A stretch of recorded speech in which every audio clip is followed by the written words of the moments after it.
It's time to take a look at all the big gaming stories that made the headlines over the past week. Hi everyone, Omar here and welcome to ODL Gaming. If you're looking for the latest industry news and game reviews, as well as everything else to do with gaming, start by subscribing and clicking the bell. Let's get into it.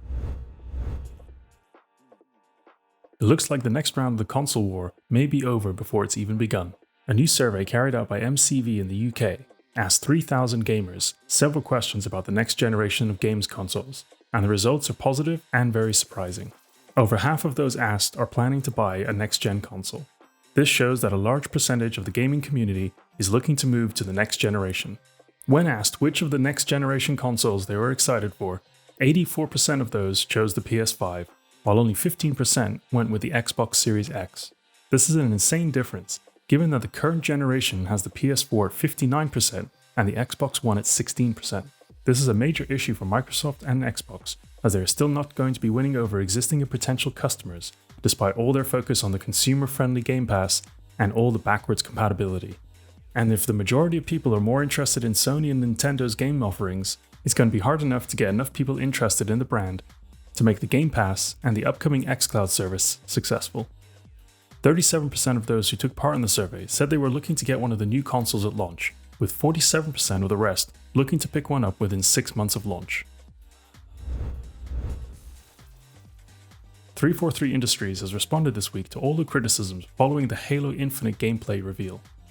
The studio has come under fire from many Halo fans for showing what many believe is not a next-gen game. The gameplay showed during the recent Xbox gameplay showcase suffered from poor lighting and textures, as well as a large amount of pop-in. The studio said in its response, "We've read your comments and we've seen the homemade examples of retouched content, and yes, we've heard the Digital Foundry assessments. In many ways, we are in agreement here. We do have work to do to address some of these areas and raise the level of fidelity and overall presentation for the final game." 343 said its demo was a work-in-progress build from several weeks ago. However, this is a flagship game for Xbox's next major console release, and is set to be released within the next 3 months. Many are asking how much the studio can really do by the time the game is released this holiday season, and 343 are going to have to work overtime to get this game to where every fan expects it to be. 8 years and $360 million later, backers of the kickstarted Star Citizen are still waiting for any part of this game to be released. And this week they are up in arms after developer Cloud Imperium Games released details of a roadmap for their roadmap, having been silent since March. The developer has been plagued with mismanagement as well as feature creep, and is currently 6 years behind schedule for the release of the single-player half of the game, Squadron 42. The game and its developer have pretty much become a meme for the gaming industry. Despite benefiting from their committed fanbase, it has failed to deliver on a single promise made to its backers. Patience is starting to wear thin, and the studio is going to have to do something really big if it hopes to have anyone around to notice this game when it finally releases.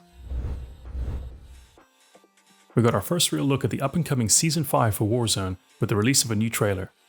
The trailer shows us the new operators for Shadow Company, Velikan and Marcus, as well as 2 new weapons we are getting this season.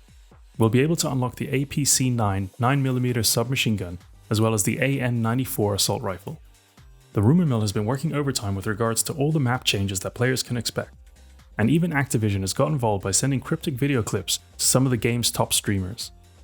This will be the first map changes to take place in Warzone since the game launched back in March. Everyone is expecting the map's stadium area to finally open, and there are rumors that there will be a train constantly moving around the map for players to interact with. It is also believed that these changes will affect all areas of the map, so get ready to relearn all your favorite drop sites. The new season looks to launch on August 5th. The new knockout game Fall Guys is set to launch for free on PlayStation for all PSN members. The game from developer Mediatonic is a 60-player race for the crown in a Takeshi Castle-style eliminator, full of bizarre obstacles and unforgiving physics. Some players have been lucky enough to get early access to the game, and from the looks of things, it's going to be a frustrating and hilarious game. It will be available to download from August 4th. There have been reports over the weekend that Sony is looking to host the next State of Play on August 6th. The event is hopefully going to showcase all the games Sony has been holding back, as well as an in-depth look at the console itself. Millions of gamers are waiting patiently for the price and pre-order details, so hopefully the wait will finally be over. If these rumors are true, we will see some kind of official statement from Sony in the next couple of days. Lastly this week, Following the success of the Witcher TV series, Netflix is working to create another game-based show focused on Ubisoft's Splinter. The animated series will span over 2 8-episode seasons and is being overseen by Derek Kolstad, the writer for John Wick. The game is based on the books by Tom Clancy and follows Sam Fisher as he takes part in different NSA missions. Hopefully this announcement will give fans of the game hope for a new Splinter Cell release from Ubisoft in the near future. That wraps up this week's gaming recap. You can find all the links to everything we looked at in the description below. Thanks for watching and let me know what you thought was the most interesting story of the week. See you all next week. Thanks.